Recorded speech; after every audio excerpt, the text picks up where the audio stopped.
యేసుక్రీస్తు సేవకురాలుగాను అపోస్తురాలుగాను ఉండుటకు పిలువబడిన దానను, సువార్త నిమిత్తము ప్రత్యేకింపబడిన దానను అయిన సిస్టర్ దీప పంచుకొను దివ్యవాక్కు. ప్రియ స్నేహితులారా, ఈనాటి దివ్యవాక్కు కార్యక్రమానికి మిమ్మందరినీ సాదరంగా ఆహ్వానిస్తున్నాను.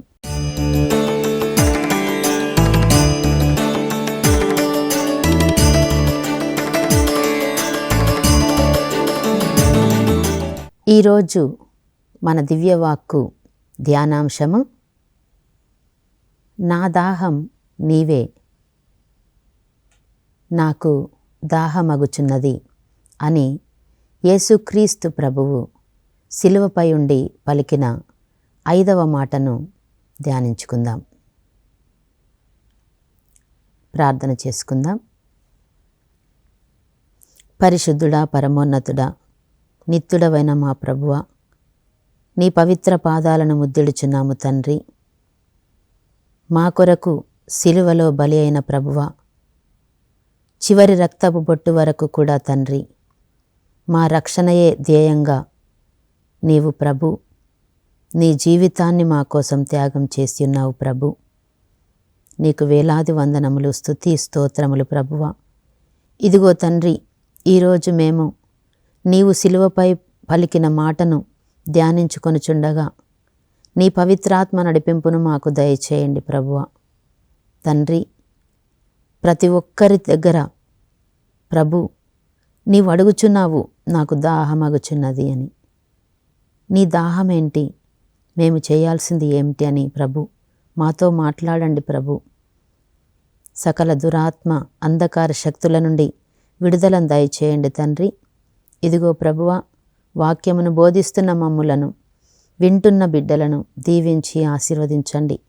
వారి కుటుంబాలను, వారి హృదయాలను నీ వశము చేసుకొనండి ప్రభు. ఈ వాక్యం ద్వారా ప్రతి ఒక్కరూ బలపడి స్థిరపడి నీ విశ్వాస బాటలో సంతోషంగా సమాధానంగా ప్రభు నీవనుకున్నది చేసే భాగ్యమును దయచేయమని నజరేయుడా యేసు ప్రభువా నీ పరిశుద్ధమైన పవిత్రమైన నామమున అడిగి బ్రతిమాలి వేడుకొనుచున్నాము తండ్రి, ఆమెన్. క్రీస్తునాథుని యందు మిక్కిలి ప్రియ స్నేహితులారా, ఈనాడు మనము యేసు ప్రభు శిలువ మీద పలికిన 5వ మాట, నాకు దాహమగుచున్నది అనే విషయాన్ని ధ్యానిస్తున్నాము. యోహాను సువార్త 19వ అధ్యాయము 28వ వచనంలో, పిదప యేసు అంతయు సమాప్తమైనదని గ్రహించి నాకు దాహమగుచున్నది అనెను. లేఖనము ఇట్లు నెరవేరెను. అనగా యేసుక్రీస్తు ప్రభువు శిలువలో నుండి మనతో ఏమి పంచుకోవాలని ఆశిస్తున్నారో అన్న ఒక ఆశయం, ఒక ఆశ. ఈరోజు 5వ వాక్యము, నాకు దాహమగుచున్నది. ప్రియ స్నేహితులారా, ఇదిగో నీవు నిజంగా నన్ను అడిగితే నీకు నిత్య జీవపు జలాన్ని ఇస్తాను మీకు అని చెప్పారు ప్రభువు. నిత్య జీవం ఇచ్చే యేసుక్రీస్తు ప్రభువు ఒక మనిషిని దాహమగుచుంది, నాకు నీళ్లు కావాలి, నేను నీళ్లు తాగుతాను అని అడుగుతారా? ప్రియ స్నేహితులారా, లోతుగా మనము వాక్యాన్ని ధ్యానించినట్లయితే దేవుడు మనకు ఆత్మీయ కన్నులు తెరుస్తాడు. ప్రియ స్నేహితులారా,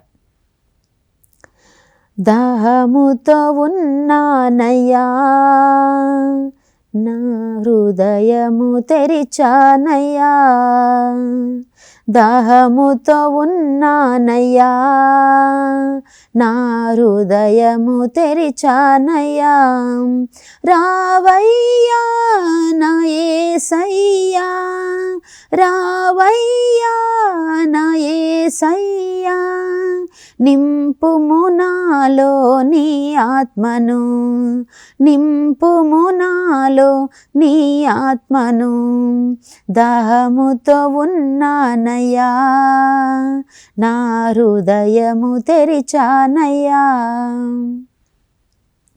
ప్రియ స్నేహితులారా, దాహముతో ఉన్నానయ్యా, నా హృదయం తెరిచానయ్యా, రావయ్యా యేసయ్యా, నాలో నీ ఆత్మను నింపయ్యా అని మనము పాట పాడుతున్నాము.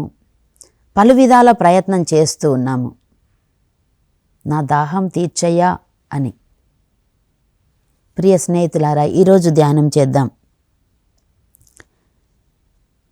యేసు ప్రభువు దాహం ఏంటి, ఎవరి గురించి? కీర్తన 69:21 వచనంలో కీర్తనాకారుడు ఈ విధముగా సెలవిస్తూ ఉన్నాడు. వారు నాకు భోజనమునకు మారుగా విషమును ఒసగిరి, నేను దప్పికగొని ఉన్నప్పుడు పులిసిన రసము ఇచ్చిరి. నేను దప్పికగొని ఉన్నప్పుడు పులిసిన రసమును ఇచ్చిరి. ప్రియ స్నేహితులారా, దాహమగుతున్నది అని ప్రభు అడిగినప్పుడు అక్కడ ఉన్న బంట్రౌతులు యేసు ప్రభువుకి పులిసిన రసాన్ని ఇవ్వడం మనం చూస్తున్నాం. చేదు రసాన్ని ఇచ్చినట్లు పవిత్ర గ్రంథం సెలవిస్తూ ఉంది. అయితే ఈ చేదు రసం ఏంటి, ఈ పులిసిన రసం ఏంటి, అసలు ప్రభు ఏ దాహాన్ని గురించి మాట్లాడుతున్నాడు అనే విషయాలు మనం గమనించినట్లయితే, catechism of the Catholic church, కథోలిక పుస్తకంలో ఒక విషయం రాయబడి ఉంది. నంబర్ 2560. దేవుని వరం మీకు తెలిస్తే మనం నీటిని వెతుక్కుంటూ వచ్చే బావి ప్రక్కన ప్రార్థన యొక్క అద్భుతం వెల్లడి అవుతుంది. అక్కడ క్రీస్తు ప్రతి మనిషిని కలవడానికి వస్తాడు. ప్రభువు మొదట మనలను వెతుకుతాడు. మరియు సమరయ స్త్రీని నీళ్ల కోసం అడిగాడు. యేసు దాహం దేవుని కోరికతో మిళితమై ఉన్నది. యేసుక్రీస్తు దాహం దేవుని కోరికతో మిళితమై ఉన్నది. దేవుడు మన కోసం దాహం కొని ఉన్నాడు. కావున మనము కూడా ఆయన కోసం దప్పికగొని ఉండాలి అని catechism of the Catholic church 2560 మనకు బోధిస్తుంది. ప్రియ స్నేహితులారా, యేసుక్రీస్తు ప్రభువు మన కోసం దాహం కలిగి ఉన్నారు. ఈరోజు వాక్యాన్ని ధ్యానించుకుందాం. చూడండి, సంవత్సరాల క్రితమే యేసు ప్రభు పుట్టుకకు ముందే, యేసు ప్రభు ఈ లోకానికి రాకముందే వ్రాసిన గ్రంథాలలో కీర్తనల గ్రంథంలో రాయబడి ఉంది 69వ వచనంలో, నేను దప్పికగొని ఉన్నప్పుడు పులిసిన రసమును ఇచ్చిరి. అయితే ఈ దప్పిక ఏంటి, ఈ పులిసిన రసం గురించి మనం మాట్లాడుతున్నాం. యోహాను సువార్త 4వ అధ్యాయము 5వ వచనము నుండి, యేసు సమరియాలోని సికారు అను పట్టణమునకు వచ్చెను. అది యాకోబు తన కుమారుడగు యోసేపునకు ఇచ్చిన పొలము సమీపంలో ఉన్నది. అక్కడ యాకోబు బావి ఉండెను. యేసు ప్రయాణపు బడలికచే ఆ బావి వద్ద కూర్చుండెను. అది మధ్యాహ్నపు వేళ. ఒక సమరయ స్త్రీ నీటి కొరకు అక్కడకు వచ్చాను. ఇక్కడ వాక్యం సెలవిస్తుంది, యేసు ప్రభువు ప్రయాణపు బడలికచే అక్కడ బావి వద్ద కూర్చున్నారు. ఎవరొచ్చారు ఫస్ట్ బావి దగ్గరకు? యేసుక్రీస్తు ప్రభువు వచ్చారు. తర్వాత ఎవరు వస్తున్నారు చూద్దాం. సమరయ స్త్రీ నీటి కొరకు ఆ బావి వద్దకు వచ్చింది. అప్పుడు ప్రభువు అడుగుతున్నారు. అప్పుడు శిష్యులు యేసు ప్రభు దగ్గర లేరు. వారు ఆహార పదార్థాలను తీసుకురావడానికి బయటికి వెళ్ళారు. అప్పుడు ఆమె యేసు ప్రభు అడుగుతున్నారు, నాకు త్రాగుటకు నీరు ఇమ్ము. ఆ స్త్రీ యేసుతో, యూదుడవైన నీవు సమరయ స్త్రీనగు నన్ను నీరు ఇమ్మని ఎట్లు అడుగుచున్నావు అనెను.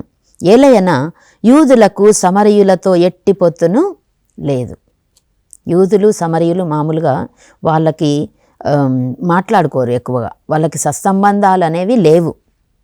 కాబట్టి యూదులు ఈ సమరయులచే గొప్పగా పరిగణింపబడే వాళ్ళు అనమాట. అందుకని ఈ సమరయ స్త్రీ అంటుంది, యూదుడవైన నువ్వు నన్నెలా అడుగుతున్నావు నీళ్ళు ఇవ్వమని? అంటే నేను నీళ్ళు ఇస్తే నువ్వు తాగుతావా అన్నట్లు ఈమె సంబోధిస్తుంది. అప్పుడు ప్రభువు చెప్తున్నారు, నీవు దేవుని వరమును గ్రహించి ఉన్న ఎడల, ప్రియ స్నేహితులారా, ఈ వాక్యం మీద మనం చాలా ధ్యానించవలసిన అవసరం. నీవు దేవుని వరమును గ్రహించి ఉన్న ఎడల త్రాగుటకు నీరు ఇమ్ము అని అడుగుచున్నది ఎవరు అని నీకు తెలిసి ఉన్న ఎడల నీవే ఆయనను నీరు ఇమ్మని అడిగి ఉండెడిదానవు, ఆయన నీకు జీవజలమును ఇచ్చి ఉండేడివాడు. Praise the lord. చూడండి, అప్పుడు స్త్రీ ఏమంటుందంటే, అయ్యా నీ దగ్గర ఒక బకెట్ లేదు, ఒక పాత్ర లేదు, ఈ నీళ్లు చాలా లోతుగా ఉన్నవి, నువ్వు ఎట్లా నాకు నీళ్ళు ఇస్తావు, దేంతో నువ్వు నాకు నీళ్ళు ఇస్తావు? చూడండి, వాక్యం సెలవిస్తుంది. స్త్రీ, అయ్యా ఈ బావి లోతైనది, నీరు చేదుటకు నీ యొద్ద ఏమీయును లేదు, జీవజలమును నీవు ఎక్కడ నుండి తెచ్చెదవు? మా పితరుడైన యాకోబు మాకు ఈ బావిని ఇచ్చెను, అయితే మా ఊళ్ళందరూ అతని కుమారులు మేమందరం కూడా ఈ బావి నీళ్ళే త్రాగుతున్నాము, మరి నీవు యాకోబు కంటే గొప్పవాడవా? Praise the lord. సమరయ స్త్రీ యేసుక్రీస్తు ప్రభువును ఒక మానవుడుగానే చూస్తుంది. ప్రతి ఒక్కరు కూడా అలాగే యేసు ప్రభువును చూస్తున్నారు. ఈమె కూడా అంటుంది, మా యాకోబు అంటే నువ్వు గొప్పవాడివా, నువ్వు జీవజలాన్ని ఎక్కడి నుండి తీసుకొని వస్తావు అని అడుగుతుంది. అప్పుడు ప్రభువు చెప్తున్నారు, ఈ నీటిని త్రాగువాడు మరలా దప్పిక కొనును, కానీ నేను ఇచ్చు నీటిని త్రాగువాడు ఎన్నటికి నీ దప్పిక కొనడు.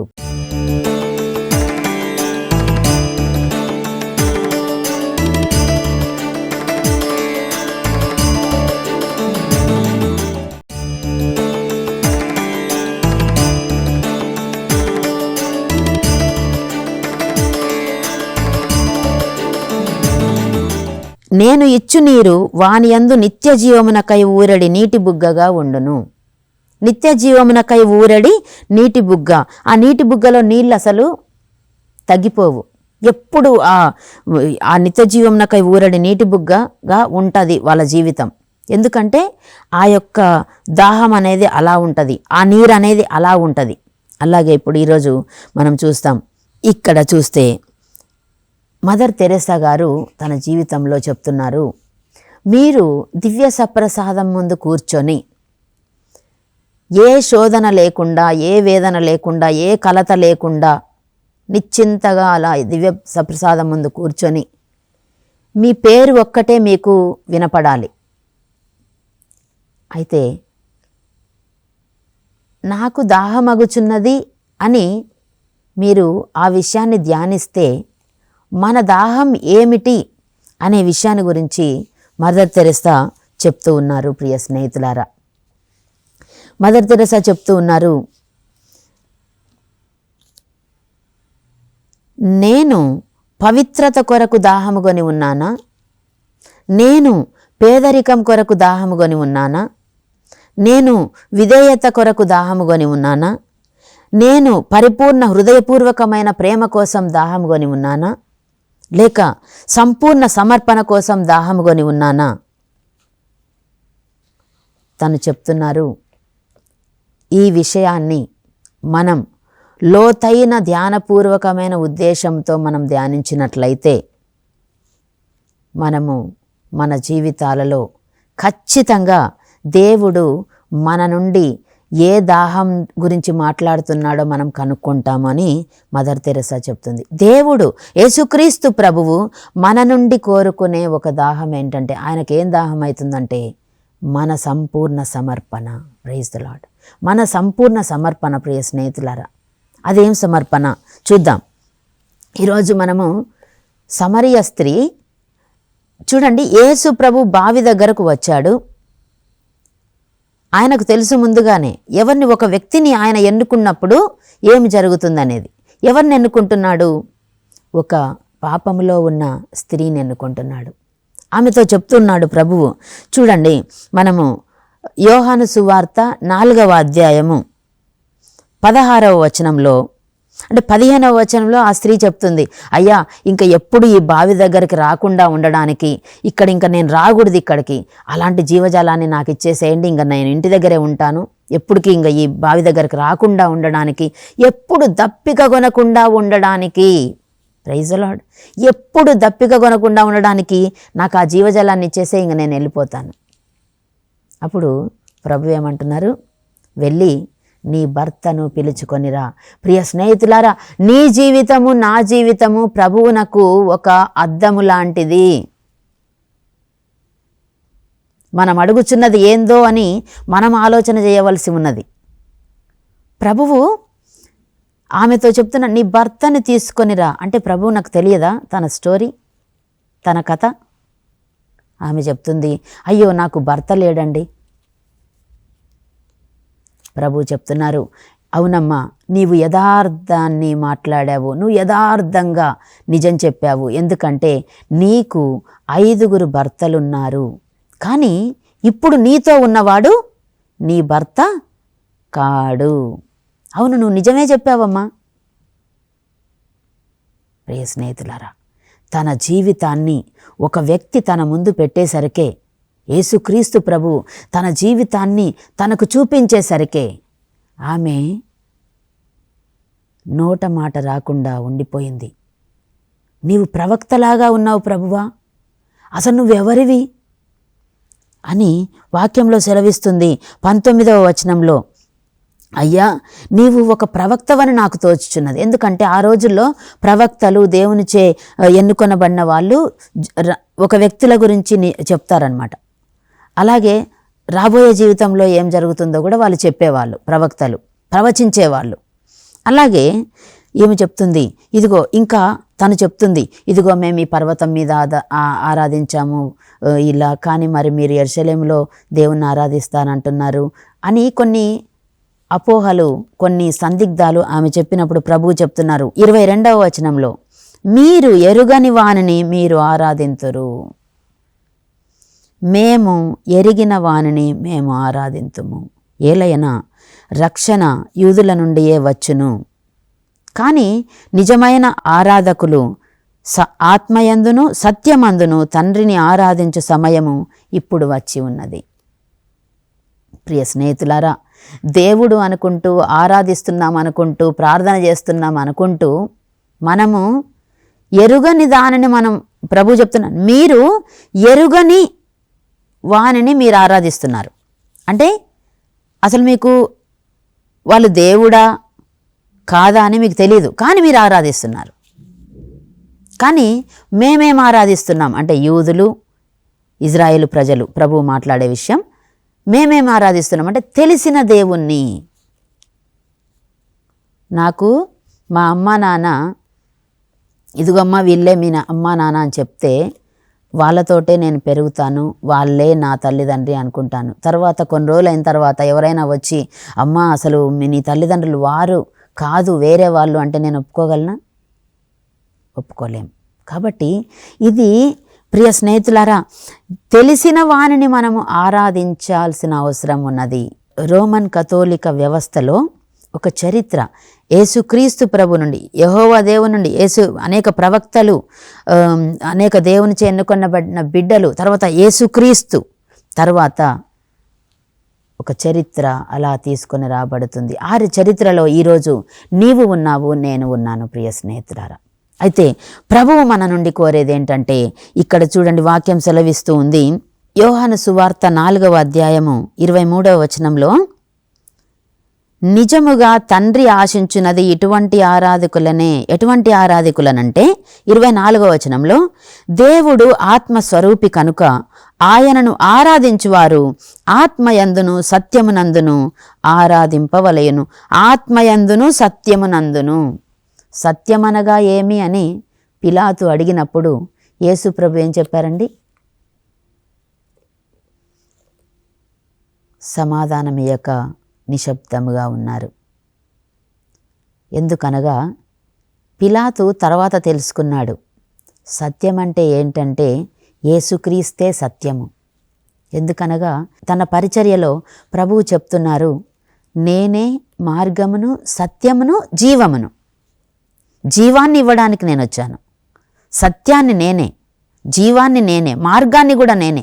నా తండ్రి దగ్గరకు ఎవరైనా వెళ్ళాలంటే ఇదిగో నేనే మార్గాన్ని అని ప్రభువు మనకు సెలవిస్తున్నారు. ప్రియ స్నేహితులారా, ఈరోజు చూద్దాం.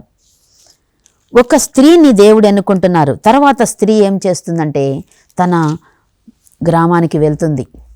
నా గురించి చెప్పాడు ఒక వ్యక్తి, ఎవరో నాకు తెలియదు, రండి మీరు కూడా చూడండి అని ఆమె సువార్త ప్రబోధాన్ని చేస్తుంది అక్కడ. అంటే యేసుక్రీస్తు ప్రభువును తన ప్రజలకు పరిచయం చేస్తుంది. ఇదిగో ఒక వ్యక్తి నా గురించి చెప్పాడు, నా యొక్క కథను చెప్పాడు, ఇదిగో రండి ఎవరో చూద్దాం అన్నప్పుడు వాళ్ళందరూ కూడా యేసుక్రీస్తును చూడడానికి వచ్చారు. యేసుక్రీస్తు మాటలలో వారు కనుగొన్న సత్యం ఏంటంటే ఇదిగో ఇతడు నిజంగా దైవము నుండే రాబడ్డాడు, ఈయనలో దైవత్వం ఉంది. కాబట్టి వాళ్ళు అడుగుతున్నారు 4వ అధ్యాయము 40వ వచనంలో, ఆ సమరయ వాసులు వచ్చి ఆయనను తమ యొద్ద ఉండమని వేడుకొనగా ఆయన అచట 2 రోజులు ఉండెను. ఆయన ఉపదేశమును ఆలకించి ఇంకను అనేకులు ఆయనను విశ్వసించిరి. అంటే అనేకులు ఆయనను విశ్వసించిరి అన్నప్పుడు ఎవరు ఈ యొక్క సువార్తను ఆ ప్రజలకు తీసుకొని వెళ్ళారు? సమరయ స్త్రీ. అలాగే పునీత మదర్ తెరేసా గారు తన జీవితంలో ఏం చెప్పి ఉన్నారు? తన దాహం అంటే జీవజలపు ఊటగా ఆ దాహం ఎలా ఉంటుందంటే ప్రభువు దాహము నీ కోసం నా కోసం. ఆ విషయాన్ని ప్రతి ఒక్కరం గమనించాలి. ప్రియ స్నేహితులారా, నా హృదయంలో ఉన్న అత్యంతమైన గొప్ప ఆలోచన ఏంటి, నా ఉద్దేశం ఏమిటి, నా జన్మకు కారణం ఏంటి, అసలు నేను ఎందుకు ఉన్నాను ఈ లోకంలో అంటే ప్రభువు చెప్పారు, నా దాహము నీవే. ఏమి దాహము అంటే ఇదిగో నేను చెప్పింది చేయండి. మదర్ తెరేసా జీవపు నీటి బుగ్గల ఉండి అనేక మంది ప్రభువు ఏం చేశారో అది చేసింది. పేదవారి దగ్గరకు వెళ్ళింది, పీడితులను సందర్శించింది, అనేక మందిని తన హక్కున చేర్చుకొని వారికి ఒక జీవితాన్ని దయచేసింది. ప్రియ స్నేహితులారా, అలాగే అనేక మంది పునీతులు మన మధ్య ఉన్న గొప్ప గొప్ప పవిత్రులు తమ యొక్క జీవితాన్ని యేసుక్రీస్తు సందేశం కోసం, యేసుక్రీస్తు దాహాన్ని తీర్చడం కోసం, నీటి దాహం కాదు. ఈ లోక జీవితంలో ఈ నాకు దాహం అవుతుంది నీళ్ళు ఇవ్వంటే అది కాదు. ఆయన దాహం నీ ఆత్మ నా ఆత్మ రక్షించబడాలని. ఒకసారి పునీత ఫౌస్టినా గారు దివ్య సప్రసాదం ముందు కూర్చొని ప్రార్థన చేసుకొని వెళ్తున్నారట. దారిలో అంటే ఆమె కాన్వెంట్కి వెళ్ళేటప్పుడు దారిలో ఒక కుక్కల గుంపు, అంటే చాలా నల్లగా ఉన్నాయంట, కుక్కలన్నీ కూడా నల్లగా ఉన్నాయి. అవి ఆమెని చేస్తున్నాయంట. ఆమె అనుకుందంట మనసులో, ఈ కుక్కలన్నీ నన్ను చంపేస్తాయేమో, నన్ను పీసెస్గా అంటే ముక్కలు ముక్కలుగా కరిచేస్తాయేమో అని అనుకుందంట. అయితే ఆ కుక్కల్లో ఒక కుక్క మాట్లాడుతుందంట. ఏమనంటే, నీవు ఎందుకు ఆత్మలను మా నుండి దూరం చేసి దేవుని దగ్గరికి తీసుకెళ్తున్నావు? అప్పుడు పునీత ఫౌస్టినా సిస్టర్ గారు గమనించిన విషయం ఏంటంటే, ఆ కుక్కలు కాదు, అవి సైతాను గుంపు ఆమెను అటాక్ చేస్తూ ఉన్నాయి. అవి మాట్లాడుతున్నాయంట, మా దగ్గర ఉన్న ఆత్మలనన్నిటినీ కూడా నువ్వు దివ్య సప్రసాదంలో ప్రార్థన చేసి యేసుప్రభుకి అప్పజెప్పేస్తున్నావు, మా సంగతి ఏంటి అని సైతాన్లు అడుగుతున్నావంట. ప్రియ స్నేహితులారా, అప్పుడు ఆ సైతాన్లు అన్నావంట, నిన్ను ఇప్పుడు చంపేస్తాము, ముక్కలు ముక్కలుగా నిన్ను నరికేస్తాము అని అన్నప్పుడు ఫౌస్టినా అమ్మగారు చెప్పారంట, ఒకవేళ అది దేవుని చిత్తంలో ఉంటే అలాగే కానివ్వండి, ఒకవేళ అది దేవుని చిత్తమైతే అలాగే కానివ్వండి, నేను చనిపోవడానికి సిద్ధంగా ఉన్నాను, కానీ ఆత్మను మాత్రం రక్షించాలని దేవుని యొక్క దాహం కాబట్టి నా దాహం కూడా ఆత్మను రక్షించాలని అని ఆమె చెప్పినప్పుడు ఆ సైతాన్లన్నీ మాట్లాడుకుంటున్నాయంట. ఆమె వింటున్నారంట. ఏమనంటే ఆ సైతాన్లు అనుకుంటున్నామంట, ఈమెను మనము ఏమీ చేయలేము, ఈయన వెనుక ఎవరో ఉన్నారు, ఆయనే ఈమెను సృష్టించిన మహోన్నతుడైన దేవుడు అని అవి అక్కడ మాట్లాడుకుంటుంటే ఆమె నిశ్శబ్దంగా అక్కడ నుండి వెళ్ళిపోయింది. ప్రియ స్నేహితులారా, ఈరోజు అలాంటి ఆత్మలను రక్షించే పనిని మనకు దేవుడు అప్పగించాడు. మనం ఏ పరిస్థితిలో ఉన్నా కూడా ఒక మాట సహాయం కానీ ఏదో ఒక సహాయం, మనకు అందిన సహాయం ఇతరులకు చేయడము, ఆత్మలను రక్షించడం, యేసుక్రీస్తును ప్రజలకు, అంధకారంలో ఉన్న బిడ్డలకు పరిచయం చేయడము, మనం పొందుకున్న అనుగ్రహాల్ని వారు కూడా పొందుకునేలా చేయడము మన బాధ్యత, మన దాహమై ఉన్నది. ప్రియ స్నేహితులారా, అప్పుడే దేవుడు నాకు దాహమవుతున్నది అన్న మాటను మనము పరిపూర్తి చేసిన వాళ్ళము అవుతాం. చిన్న ప్రార్థన చేసుకుందాం. సర్వశక్తిమంతుడా, సర్వోన్నతుడా, నీ దివ్య పాదాలకు స్తోత్రములు తండ్రి. ఇదిగో ప్రభువా, ఆత్మల రక్షణనే నీ దాహమై ఉన్నదని మాకు చెప్పి ఉన్నావు తండ్రి. అలాగే ప్రభు, మాకు ముందు నడిచిన పునీతులు ఆ దాహంలోనే ప్రభువా జీవించి ఉన్నారు. నీటి బుగ్గలుగా మారి నీ సువార్త సుగంధాలను వెదజల్లి ఉన్నారు. ఈనాడు ప్రభువా, నిన్ను అనుసరిస్తున్న ప్రతి ఒక్క క్రైస్తవుడిని, క్రైస్తవురాలిని, మమ్మందరినీ కూడా ప్రభువా దీవించి ఆశీర్వదించండి. నీ దాహం మా దాహంలాగా ఉండేలాగున తండ్రి, మేము ఏం చేయాలో, ఎలా నీ దాహాన్ని మేము తీర్వాలో ఆలోచన చేసి మా సహోదరులను ఆదుకునే విషయంలోనైతేనేం ప్రభువా, ఆత్మలను రక్షించే విషయంలోనైతేమి తండ్రి, నిన్ను ఇతరులకు పరిచయం చేసే విషయంలో తండ్రి, జాగరూకలమై జీవించే భాగ్యమును మాకు దయచేయమని నిండైన నీ అనుగ్రహాలు ప్రభువా, ఇదిగో ఈ యొక్క వాక్యం విన్న ప్రతి ఒక్క బిడ్డను బలపరిచి స్థిరపరిచి వారి కుటుంబాల్లో శాంతి సమాధానాలను హేరాల వరప్రసాదంలో నింపుమని నీ యొక్క పవిత్రమైన పరిశుద్ధమైన నామమున అడిగి బ్రతిమాలు వేడుకొనుచున్నాము తండ్రి. ఆమెన్. పరిశుద్ధుడైన దేవుడు యేసుక్రీస్తు ద్వారా తన దృష్టికి అనుకూలమైన దానిని మన జీవితములలో జరిగించి ఉత్తమ విషయములను మనలో పొందుపరచునుగాక. ఆమెన్. సర్వశక్తిమంతుడైన ప్రభువు ఆయనకు ఏది ఇష్టమగునో అది యేసుక్రీస్తు ద్వారా మన జీవితాలలో ఒనగూర్చునుగాక. ఆమెన్. నిత్యుడైన సత్యుడైన సజీవుడైన యేసుక్రీస్తునకు సదాకాలము స్తుతి, స్తోత్రము, నమస్కారము, ఆరాధన కలుగునుగాక. ఆమెన్.